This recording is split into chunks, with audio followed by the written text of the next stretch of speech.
Hi, I'm Talicza. And I'm Rachel, and this is Transatlantic Crime, a true crime podcast that covers stories from each side of the pond. Every week, we will both cover a separate story with a running theme. Disclaimer, this podcast will contain swearing and details that some people may find offensive. If you are of a sensitive disposition, listener discretion is advised. Welcome to Transatlantic Crime. Crime. So close.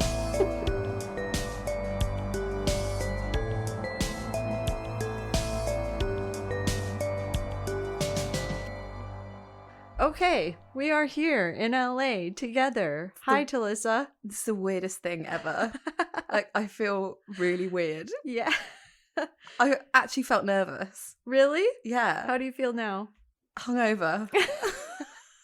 Tell us about your LA experience so far. And wait, before you start, you were right last night. This is the 6th time that we've seen each other in person. Yeah, because your wedding was the 6th one that we forgot. Right. No. Let's so go through confusing. it. Let's go through it. Maybe I'll cut this out. Okay. Wedding, your trip, Yeah, my travelling. 30th birthday, mine. Yeah. Our Road trip. No. No? Before that was when we came to Bristol. Yeah. And then our road trip. Yeah. And now. This is the 6th. Yeah. But then I think I was correct in saying we've only seen each other 5 times. Maybe it was like 5 times before Yes. in person. So this is currently the 6th. Riveting for our listeners. I think it probably is though, because everyone always asks us how we've met. Right. At your party last night, there must have been like 6 different people that were like, so how did you meet? Right. But it's probably just because I'm British and they were like, what are you doing Yeah. here? Some people don't know me living in England either, or Wales or anything like that. Some people don't know that. It's because it's not something that I'm just like, I'm not an asshole who's like, well, when I lived in London, all those, like some people do. Like, when I lived in Norway for a year, I don't you do lived in that. Norway? No, I know you didn't. I'm like an oversharer. So like everyone would know where I've been, what I've done. But I know what you mean, because like Tom sometimes takes the piss out of me, like when I go, oh, like when I was traveling, and he's like, oh, when I was on my gap year. Exactly. I'm like, that's so unfair. It just happened then. Yes, like, it's still relevant. It happened in your life. And it was, yeah. So the LA experience so far. What did we do first? Went for a hike to Griffith Observatory. Yeah, you loved it. I know you did. Sake. Nearly melted to death.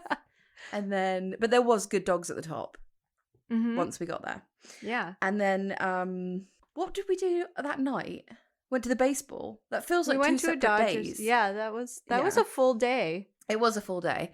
Then we went to the LA Dodgers game, and like 2 fights broke out. And like people were like, obviously they were playing Philly. Yeah. So it was LA versus Philly, and then the people, like there's no Philly people sat with the LA Dodgers fans. No, they're always like dotted around. That always happens at every game where like the opposing team will just Why would you sit? Through. Why would you dress that way? Why? Yeah, like that's ballsy. That's just like writing "fuck you" to everyone, like on your back. Yeah, exactly. Yeah, and then oh my god, I wanted to die because that guy like walked past and someone was like, hey dude, if you breathe in, your shirt's gonna rip off your back or something. And it was quite a tight shirt. Yeah. And I was just like, oh my god, I'd be so embarrassed if somebody called me out for something like that. But like you're asking for it when you wear the opposing team. And you're it's like really tight. And you're gonna get shit no matter what you're wearing, you're gonna get shit for it if you're wearing the opposing team. So I was like, please no one start on me. Yeah, right next to you. That was literally like right in front of you. You said that it was 70s themed, and I was like, oh, okay. And then wore like a 70s like jumpsuit thing. Yeah. And then everyone was, as when I turned up, everyone was just wearing fucking Dodgers. I told you things. that. I was like, it's very casual. Everyone's going to be wearing blue. And you were like, oh, yeah, Ellen was wondering what to wear. She turns up, t-shirt and jeans. I look like an absolute mentalist. I was kind of okay with it though. What did we do the next day? Yesterday? Yeah. I don't know what day it is. It's weird as well because my computer's still on English time. Oh, right. So it says 2:18 in the morning on my computer. Yeah.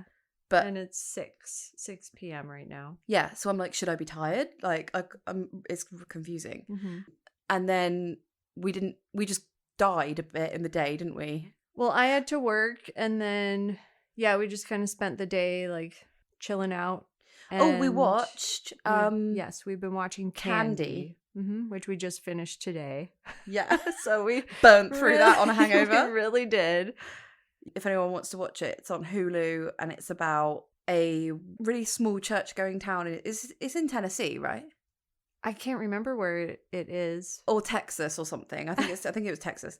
But anyway, yeah, she basically has an affair with somebody's husband, and then, well, am I giving it away if I say what No, happened? I mean, I feel like they give it away in the ads, the trailer. They really for do. It. I mean, Like, it's a true story, so yeah, you could Google it. You already know, but Jessica Biel is in it. She looks a lot like the woman. You looked her up today and showed me, and she's just got like a short perm. Yeah, like, it's just like a little bubble head, like weird hair.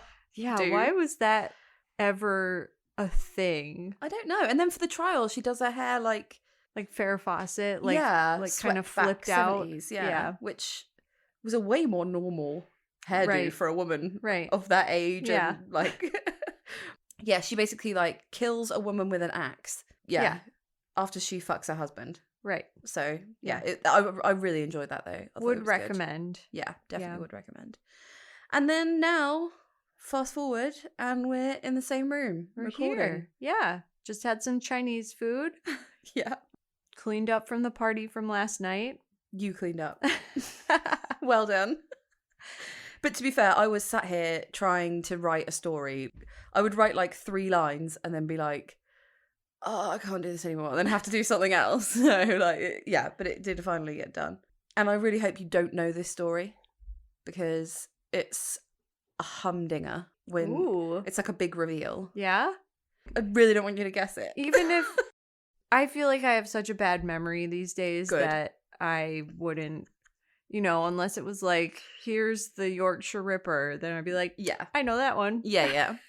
When I was reading the things about it, it said it was like, oh, it was global news. I was like, I didn't know that it was, but global news. Okay, well, anything else that you want? Oh, do you remember last night my friend telling you about how his mom rode in the car with Ted Bundy? Yes. Okay. Now you say it, I do. Man, I don't remember that was so much from last night. That was the point when I think you started to not know what was going on. Was I dancing before or after that? It was around that time. Because I basically don't remember dancing. No, I don't remember dancing. Yeah. I don't remember. We were talking about our entrance songs. Right. And you were... That's what kicked me off, was it? I think so, yeah. Which, listeners, when we were at the baseball game, we were all having this discussion of, like, what would you come out? What would your entrance song be? And Talissa, what was yours? Iris by the Goo Goo Dolls. I don't even know why. It's just a fucking great song. It is a great song. Mine was For Whom the Bell Tolls. Which is way cooler. I don't know why I didn't think of something like that. Yeah, but then last night we were talking about it again, and then you were making your entrance to that song. Now it's coming back to me. It's all coming back. It's all come screaming back. Oh, didn't I do like an interpretive dance? It was like a weird interpretive... Yeah. What the fuck? We all loved it. It was great. But I'm a hoot. You are. You are a hoot. I want to know what our listeners' entrance songs would be, though. They should let us know. It's gonna be better than mine. Yeah. Yours is great. I love it. Oh, let's listen to that after this. Okay. Just sit quietly and listen to a song. Okay. Yeah. All right. Let's get into it then. Okay. So, what's the theme again to remind me and our listeners? Women fought back. Yes. Is the love theme. it. Yeah. Yeah, and as soon as you said it, I was like, right, I know what I'm doing. Oh, okay. Like, 100%. Awesome. But this is like the holiday where I don't remember the names of fucking podcasts, because there was a whole podcast about this and it was so good. Like, they spoke to the people, they interviewed everybody involved with it, like, and loads of people were embarrassed by Right. what happened. So they were like, I don't want to talk to anyone. Okay. So it was really good access that I Yeah. got. I think it's a BBC podcast, and I will try really, really hard to find it, but I don't know. I just don't know what to type in. Okay. Like, even when I was doing the research, it didn't pop up. So maybe they took it down. I don't know.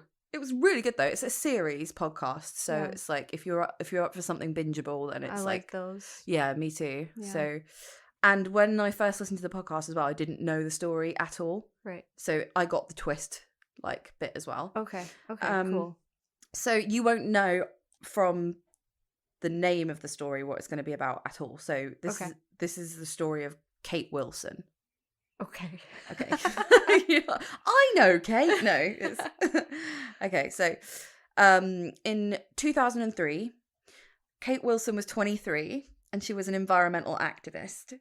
She would travel the world attending climate conferences, and she spoke several languages, and she'd recently worked as a translator in Venezuela, at one point translating a speech by President Hugo Chavez. So she's pretty big deal. Wow. And at 23, that's I know, right? Pretty nice. Yeah.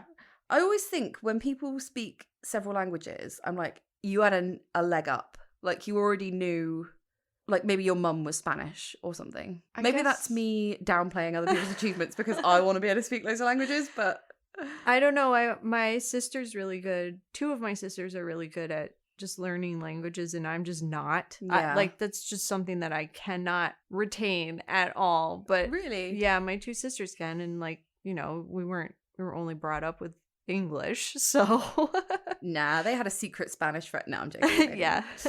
She is obviously really smart. And her and her friends would go on protests, and they're the kind of environmental protests that are like chaining yourself to a plane. Okay. Or gluing yourself to the road. Yeah, so like the real deal. They're protests. fucking serious. Yeah. Yeah. And this is in 2003. So this is before Greta Thunberg and before I feel like climate change was easier to deny.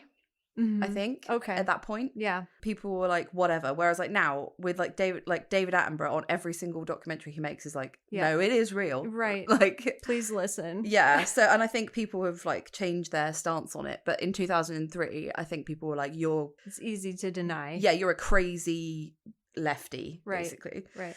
So, like, for example, one of the things the group was going to do was they were going to break into a power station and turn everything off and then occupy the power station. Oh. Like, that was one of their plans. Wow. That's like a movie. I know, yeah. They had like really grand things that they were planning on doing to make the news and stuff. In Nottingham, they had a community centre that they would meet at, and they went there to a meeting for the mobilisation against the G8 summit in Scotland. Okay. I don't really know what that means and why they didn't like the G8 summit. I guess it's because people weren't making good enough.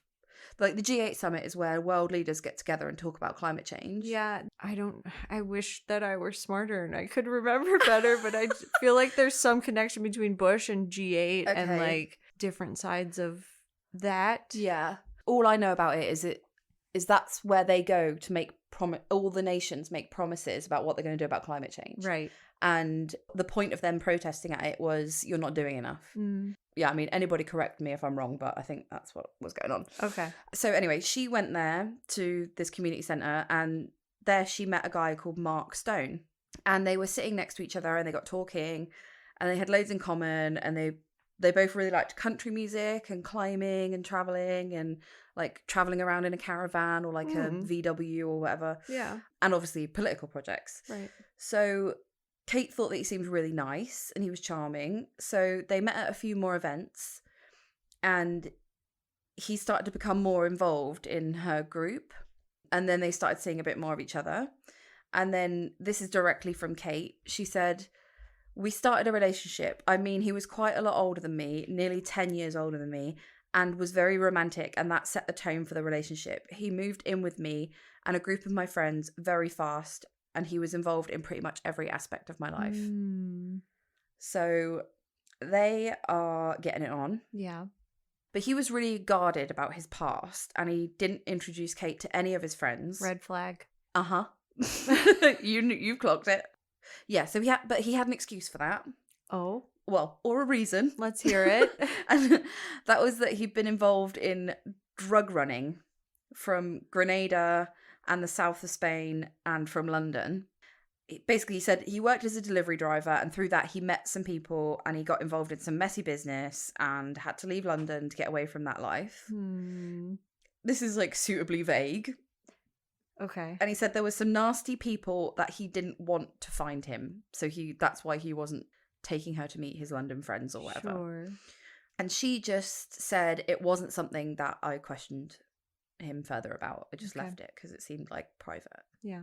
I think maybe at 23 you maybe wouldn't.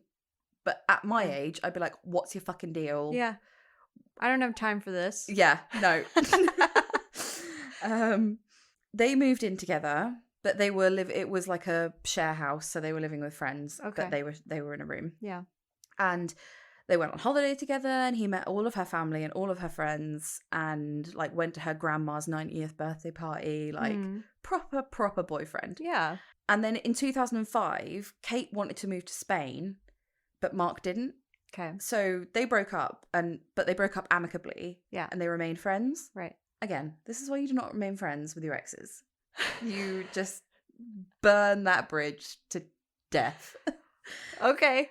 I was trying to convince everyone at the party last night that they shouldn't talk to any of their exes. I was being like, it's scorched earth policy. It's the best policy, trust me. And everyone was like, okay. I get it, Talissa. They're like, well, I'm not going to cut my ex out now. Like, maybe in future I'll consider it's a little late. Oh, God, I don't know why I was dying on that hill so hard. I sometimes agree with you on that.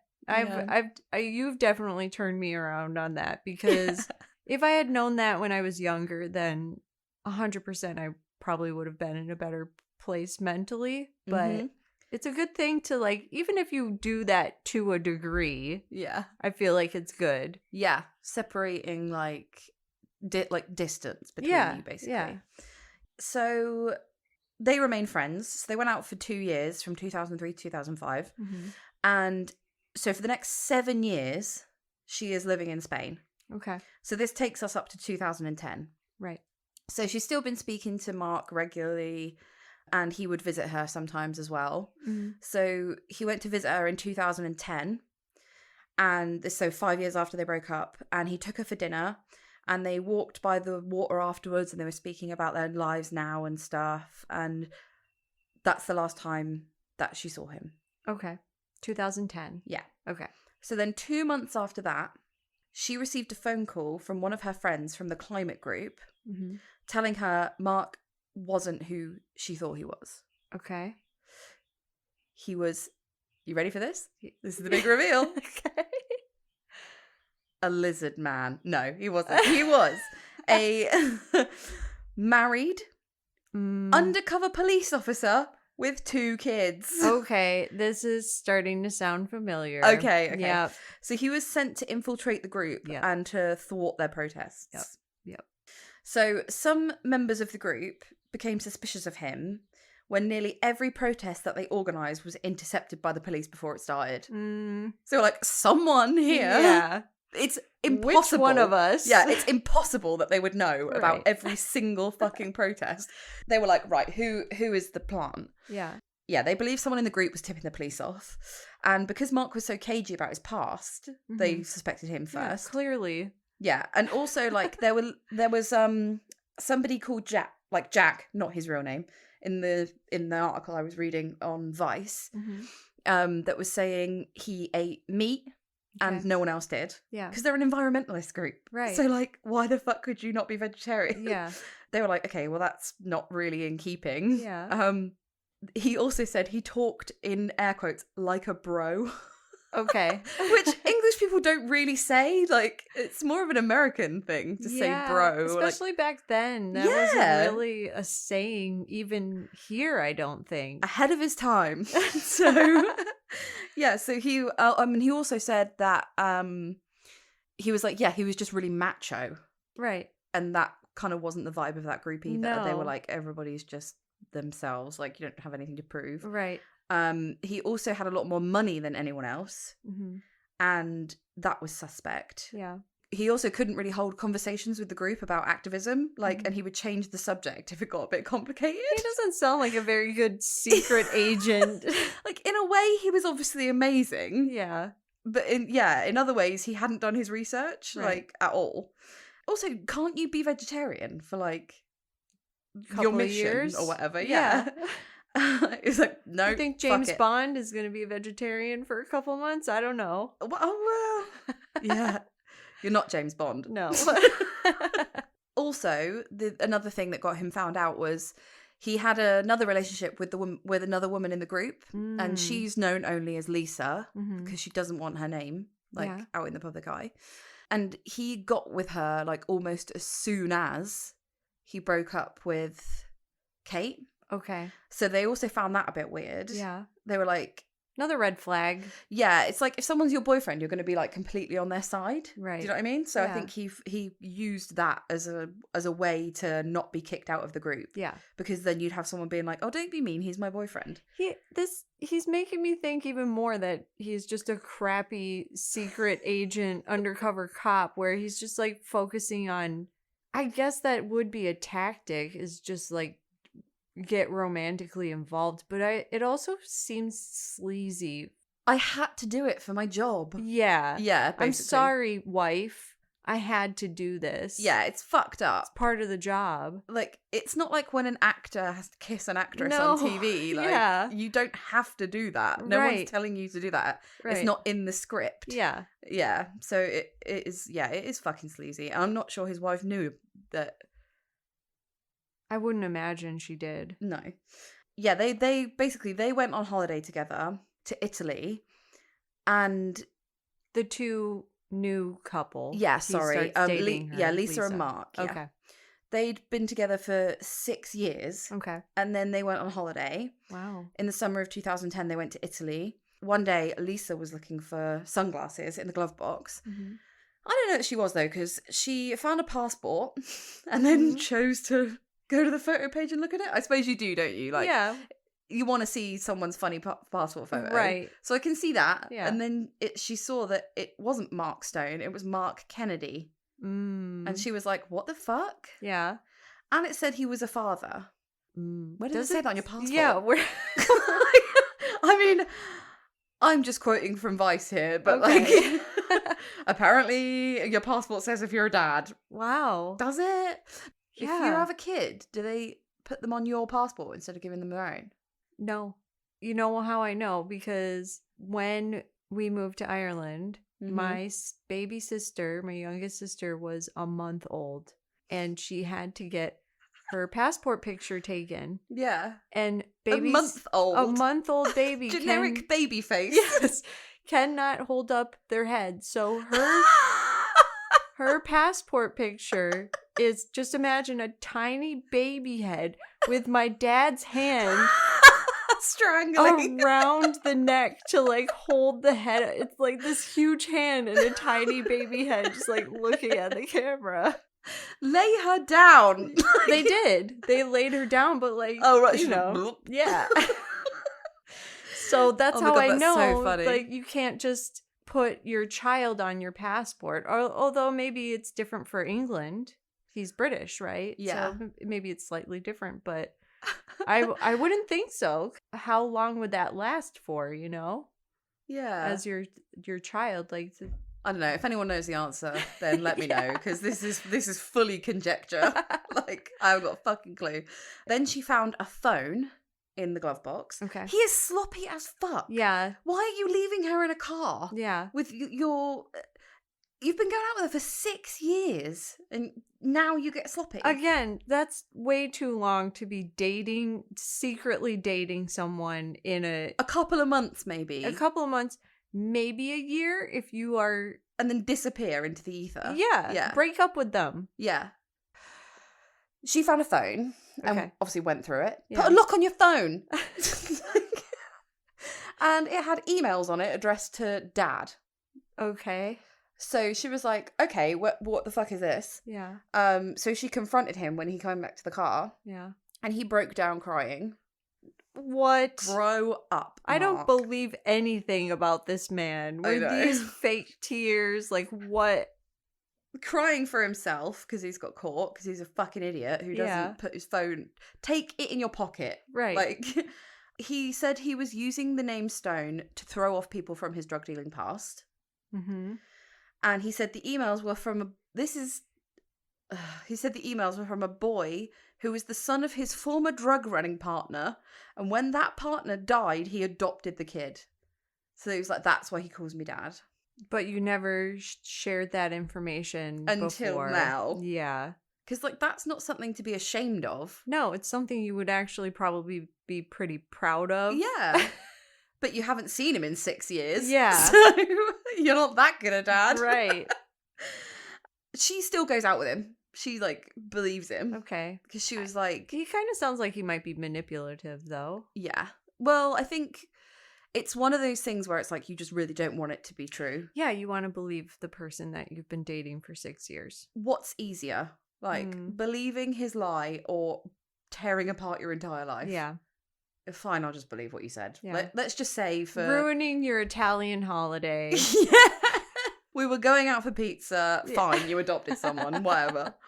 Months later, she confided in Jack, the guy that called him a bro. Mm-hmm. And she's about what happened. She was like, oh, like he says he's got all this like secret kid and da-da-da. And he looked into it. Like Jack was like, right, I'm fucking going rogue. Okay. I'm going to look him up. Yeah. So he looked into it and he couldn't find any evidence of somebody called Mark Stone who like fitted the description and age and stuff. Yeah. But he did find public records of a Mark Kennedy with a wife and 2 children. Okay. And he located a birth certificate for one of Mark's children. Whoa, he got into it. Yeah, but you can do that on like Ancestry.com. I guess so, yeah. I mean, he would have had to pay for it, but he was Sure. on a mission to Yeah. take this fucker down. Yeah. On a birth certificate, it lists your dad's occupation, your mum and dad's occupation, and the occupation was police officer. So he was like, ah! They also found a phone number for his wife. Okay. And they called it. Yeah. And he answered the phone. Oh, shit. Yeah. And they were like, you need to come and explain yourself. Yeah. And he was like, okay. And he actually did. Yeah. You'd think you'd just fuck off at that point. If this was your job, I feel like you are probably prepared for some point. Do you think? At some point, somebody figuring. confronted. Yeah. Yeah. So that's a good point. I guess you would have to come up with some. I'm guessing you're telling me an explanation that he had. I am. Okay. Then that's what I would assume. You'd have to have some kind of fake explanation or honest one. I don't know. Actually, I lied. So he basically says, yeah, I do have a wife and kids. Yeah. He admits that. Yeah. But he won't admit that he's a police officer. That's stupid. It is stupid. Yeah. But I think he's just maybe, like, it doesn't really go into it, but if I were him, I'd be like, we're getting a divorce, like, you know, that bullshit that, like, people make up when they get caught cheating on their wife. Right. And they're like, she doesn't understand me. Yeah. Like, dude. We've been separated for 6 years. We just live it, like, sometimes I go back there to see the kids, Yeah. like, all this stuff. But he said he wasn't a police officer, but they wouldn't let him leave. Okay. And they just drilled him until 1 a.m. he finally caved in. Oh, wow. Yeah. Again, not a good secret agent undercover guy. Didn't hold up under pressure. No. So basically, Mark was one of a number of police officers who had been tasked with infiltrating left-wing activists and stopping their protests. And the name of the operation was Pegasus. And it had been going on since 1970. Oh, wow. Yeah. Okay. So it over its span. So it stopped in 2010 because of this. Because of this. Stupid Mark. Yeah. He ruined it, literally. He did. But it was not cool because it spied on more than 1,000 predominantly left-wing and progressive political groups. Right. Many undercover police officers got into sexual relationships with women they were supposed to be spying on, and even some of them even married them and had children with them. See, that's That's what I'm saying. Like, this seems like a really sleazy way of getting away with something for the name of, like, oh, it's my job. You're getting your dick wet, basically, for your job. Right. Like, you're getting your end away. You don't have to, like, every emotion is fake. Like, you don't have to have any emotion tied to it because you're like, well, it's my job. It's just one big game, basically. Yeah. Of how much can I get away with? Right. For as long as the Pegasus project was running, so 40 years. Mm-hmm. And obviously at this point, Kate got a phone call and she found out that Mark had been told to specifically target her. They had like a list of influential people in the groups. Wow. Okay. And he'd been given funding and resources. So that's why he had loads of money. Yeah. And he was followed everywhere by a team of handlers, managers, and other senior officers. Okay. So they knew what was going on completely. So a little bit about Mark Kennedy. Okay. He's kind of good looking, but like it looks like he's got a glass eye because one eye doesn't move. Okay. So like my story a couple of weeks ago where it was like, he has one lazy green eye. Yeah. Yeah. Okay. So he's always looking in two directions, basically. Okay. And I was like, I'm one of these people when something like that happens, or like, for example, Chandler in Friends, I don't know if you've ever noticed, he's missing the tip of his finger. Oh. On one of his hands. I didn't know that. Have you not noticed it? I guess not. No. I noticed it because they hug all the time in Friends, right? Yeah. So you get a shot of like his hands on someone's back. Yeah. And I was like, there's something wrong with the end of his finger is missing. Yeah. And he basically trapped it in a door when he was a kid. Oh. And that's why it's not there. Okay. But I'm one of those people, I have to know why. Like, I have to know how it happened and why it happened. Yeah. Like, cautionary tales of how not to lose the end of your finger, basically. Right. And so I'm so glad that Vice told you what happened to his eye. Yeah. So basically, he was 2 and he was playing with a cardboard box and he got a staple stuck in his eye. How horrific is that? Oh, no. You're, like, how much it hurts when you scratch your eye vaguely. Yeah. Imagine a fucking how annoying it is when you get your hair in your eye or like an eyelash or something. Agony. Yeah. Like, fuck. And he's 2 years old. Oh, poor baby. Luckily, he didn't remember it, I guess. You might remember that. It's pretty harrowing. But yeah. So basically, that damaged the muscles and it meant that he couldn't focus his eye. Okay. So that eye just didn't move in the socket, basically. Okay. So that's a bit of a weird... When you look at him, it's a bit of a weird feature. I guess like it's memorable. Yeah, that's what I mean. Like when you look at him, he hasn't got a face that would just blend into the background because there's something on his face that you would notice. Right. Yeah, he joined the police in his 20s, and as well, this is the Met Police. So in England at the moment, that's like the London Metropolitan Police. Yeah. They have been in so much shit recently. Yeah. Because of Sarah Everard. Right. And there's also like a couple of police officers in the Met that posed with a dead body and sent it to a WhatsApp group that they were in. Oh. Like, what the fuck are you doing? Yeah. And like loads of them have been done for like sexual assault and racist just corruption. They're just a shitty police force, basically. And the woman who was the head of the Met, she got a funny name. She's called Cressida Dick. Oh. But anyway, she resigned over all the shit they've been in recently. Right, yeah. So yeah, it's quite... And then, obviously, this was one in many, in a course of many fuck-ups that they have done that have recently come to light. And in 1999, he did a course that taught him how to be an undercover agent to catch drug dealers. Mm-hmm. So he did really well at that, and he worked in that field for 4 years. And then in 2002, he passed a series of tests that meant he could work with the National Public Order Intelligence Unit. And that was set up to spy on groups that police deemed extremist and could cause public disruption. Okay. So like Extinction Rebellion, people like that. The targets were, in truth, activists working on social justice, anti-racist and environmental campaigns. Mm-hmm. So Mark relocated to Nottingham from London for this mission that he was on. Yeah. Did his family as well? It doesn't say. I'm assuming no, because if you run into your kid in the street, oh yeah, do you know what I mean? They're not gonna. know. They're not going to pretend or... Yeah, Right. so I think you'd have to be away from people that know you. He said he chose the last name Stone because it sounded neutral. Okay. Weird feature. I don't know why we kept that in. They were taught as undercover officers to always keep your first name because it's really important if you're stuck in a crowd and somebody's shouting at you to do something or calling you need to be able to react to your own name. Yeah. And you'd forget. Right. But I couldn't do that. Yeah, I'd have to change it to Melissa. Your name is too different. Yeah. It's not like a generic name, so I would have to be Melissa. Yeah. That'd be my spy name. Alyssa, something like that. Stone. What were Melissa that's what we were doing. Sofa. That's what we were doing at the baseball game. I don't even know why we were doing that. Tom cheer baseball face. Why were we even thinking about making up a name? I don't know.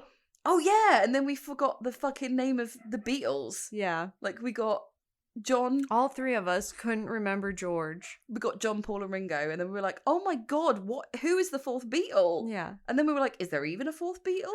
Was it a three-piece band?" Nope.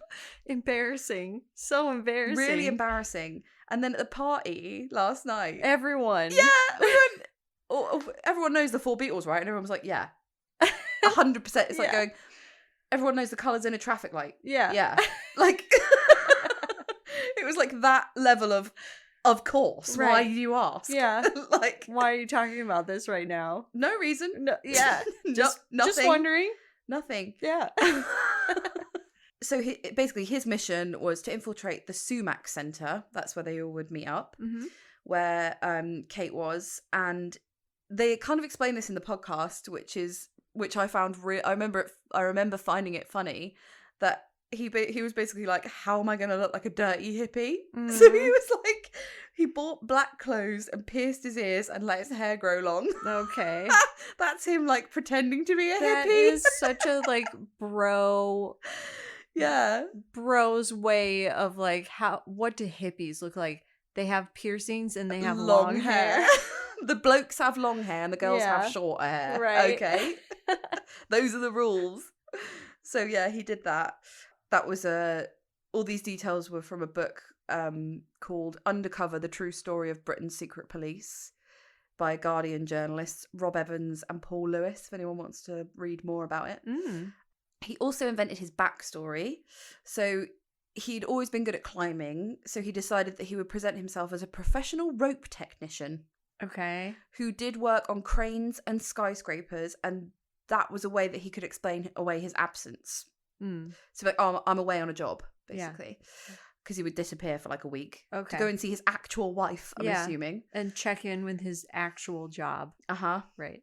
So yeah, he also said that he previously made a lot of money smuggling cocaine from Pakistan. Okay.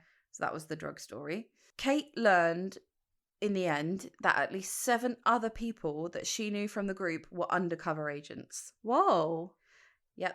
And sounds like half the group were like under. Not even real. I know. Many women in the group had relationships with them. Yeah. That's gross. It's really gross. So in 2011, 8 women began a legal claim against the Met Police. And it took them 10 years because the police would say your human rights weren't infringed and tried to basically bat it off, keep them quiet, pay them off, ignore their phone calls, ignore anything. Right. And after 10 years of fighting, the Met was ordered to pay Kate £229,000 in compensation. It's kind of a random number. Yeah, it is. Small, a little bit. Do you think it's small? I mean, I'd be happy with it. Yeah, I'd be all right with it. You say, well, what? How much money have you got? Yeah. That's it? For her emotional suffering. Yeah. And they had a tribunal. A tribunal? Tribunal. I want to say tribunal, though. I thought that was the word. But anyway, a tribunal acknowledged that dating targets was not an approved police technique. Okay. But they found that senior officers were quite extraordinarily naive. I don't know if they were naive. No. They were... That's absolute horseshit because he was being followed the whole time. He said, like, Right, he you had have to check supervisors. in. Right. Also, another thing that they proved was he had to obviously, like, report back. Yeah. And he had written, I need to buy Kate a mountain bike for a present. Uh-huh.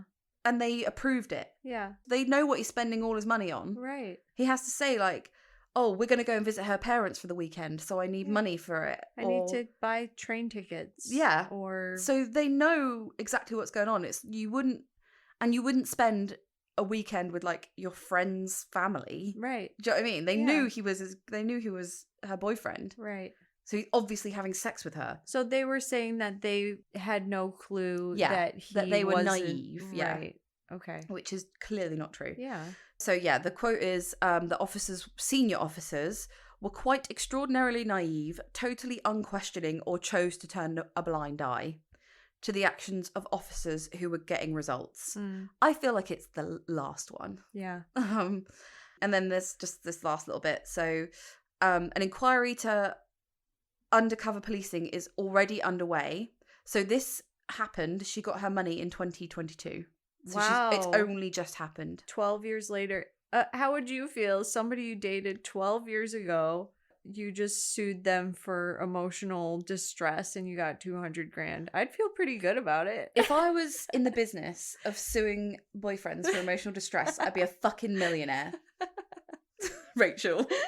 I would be living in the fucking Hollywood Hills in a big mansion. You know what? Maybe we should all start doing that to our past.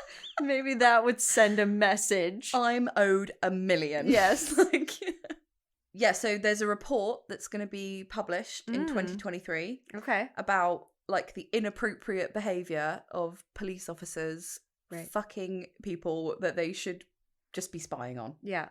You don't have to fuck them. No. You really don't. You know what I keep thinking of, though? Is that movie with Jennifer Lawrence, Red Swan or something like that, where she trains to be like an undercover agent in Russia. And like part of that, because it's all women, part of that is like learning to seduce men. But that's not long term. Thing is, this raises a question that me and my friends regularly talk about. Okay. Because once I slept with somebody and then I found out that they were a Tory. Yeah. And I was like, I would not have fucked you had I known that. Yeah. I'm like, it's not rape, but, like, given the information, I wouldn't have slept with you. Sure. And that happens so much. Like, people lie to get you to sleep with them, or they don't give you certain information that they know would put you off. Okay. I was going to say, like, you don't always know what's going to put someone off. That's true. He probably didn't think I would find it so disgusting. Right. So yeah. Maybe he... Like, some people don't care, like, what your political persuasion is. Yeah. A lot of people do, especially our age, but, like... Yeah. So it's basically a question of... Once you know that person well enough... But yeah, I'm thinking about it. I was going to say, I found out that another person that I was seeing for a little bit, like, was an anti-vaxxer. Right. And then I was like, I would never have got anywhere near you had I known that. Yeah. But he didn't think it was wrong to be an anti-vaxxer. Right. Or he didn't think it would bother me as much as it did. Right. So I guess I see what you're saying. But I'm also like, I wish there was a feature of life where you could turn back time. I just mean, like, you know, like spies, like going back to Nazi times or whatever, spies, you are encouraged as like an undercover person to make friends with people and be charming and get into their social group and then maybe have a romantic. But I think it's really wrong to continue that over the span of a long time like he did. Yeah, also another feature of this was they were like, in England you're allowed to protest. So what the police are doing is like stopping people from getting out a message that they want to get out, which they have every right to do. That again, that also seems like such a waste of resources. Like, why? Huge waste of did money. you really need to go to this extent of dating Kate or Lisa in Lisa order should to be just way more pissed off. yeah, in order to just stop some protests every once in a while? Like, was there any real danger for anyone involved? Like, I understand infiltrating a terrorist group who might, bomb somewhere, but was this group actually going to do anything? It doesn't sound like it. No, and it also kind of stinks of like it's the government's agenda to not have people vocally saying like you should be doing more, yeah, right, and like stopping. It's like bad press. Yeah. People are like, what are the police doing about it? Like people Right. gluing themselves to the road and I can't get to work. right, Like, it makes the police look good that they've stopped this protest. Right. Yeah, But the way in which they went about it was sleazy, fucking up people's lives. Yeah. Like, so basically, the report is coming out in 2023, and then while Chief Constable Alan Pewsley, the NPCC lead for undercover policing, he said Kennedy's case had prompted significant changes in police operations. And that is the story of Kate Wilson. Did it though? Because it sounds We're not like going to know. It's secret. Yeah. They're never going to tell. But I think that's what the report, I guess, right. is for. Yeah, yeah. So that- probably then- didn't. They're not going to like No. that report. Like, Yeah. I think everyone knows what's going to be in it. Yeah. We all know. Yeah. I guess it just has to be written down for it to be official. But like, how angry would you be if you found out that somebody you went out with for 2 years was completely fucking lying to you?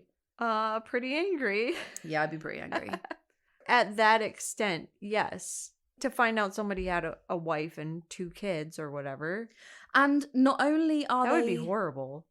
Yeah, and like, not only have they lied to you, so you've got that layer of it, Mm-hmm. they are also against everything you hold dear. Yeah. And they're trying to fuck up something You're questioning everything that you've talked about. Like, how much are you going to believe them when they said this? You're not going to believe them when they were like, oh yeah, I completely agree with you for this protest. Let's go. Yeah.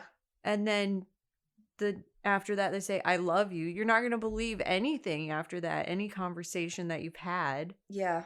In 2 years, you would fall in love with someone. Mm-hmm. You wouldn't go out for 2 years and not say I love you. No. So they were saying like, I love you, like I want to have kids with you, or Yeah. I want to do this in the future. And Right. it's all bullshit. It's manipulative. I think you have to be a certain kind of person to be an undercover. Like, I'd be so shit at that job. I would forget immediately what I'd said. Like, I'd forget the lie I just told Melissa, immediately. What? Who? Yeah, I can't keep my story straight, and it's my story. Like, let alone one I've made up. Yeah. What was I watching or listening to the other day? They were talking about Judge Judy, and Judge Judy always says, like, if you're telling the truth, you're not going to forget it. Yeah. So, yeah, it doesn't sound like you would be like, even if you forget the truth all the time, you're not going to be great. I forget the truth constantly, let alone lies. Yeah. Great story, and I'm glad that they did fight back and they did something. Good for Otherwise, her. no one would still know, and they'd probably be still continuing doing that kind of stuff. Yep. Now, when you're in an activist group and somebody turns up and they're like, oh, yeah, you can't meet my friends, you're going to be like, get out. And they have a really basic name, like John Stone. Wall Pillow. Fred Suitcase. Then you're going to be like, I don't know about this guy. Exactly. Yeah. And you go, so what do you think about the G8 summit? And they're going to be like, I think it's bloody brilliant. Right, let's get some drinks. So anyway, how was your how was your day yesterday? Love all that. Moving on. Love protests. Yeah. Right, let's go. Good job, Talicza. Thanks, pal. You did a great job live in the same room. Live from LA. With Tito right next to you. He's being very cute. And his ears like flop down. Yeah. Cute boy. Okay. All right. Thanks for listening, everyone. Yeah, We'll thanks. talk to you next week. Live again. Bye. Bye. Thanks for listening to Transatlantic Crime this week. If you liked what you heard, please rate, review, and subscribe. And if you'd like to follow us on social media, you can find us on Twitter at TransatCrimePod, Instagram at Transatlantic Crime, and on Facebook with Transatlantic Crime Podcast. Thanks, bye.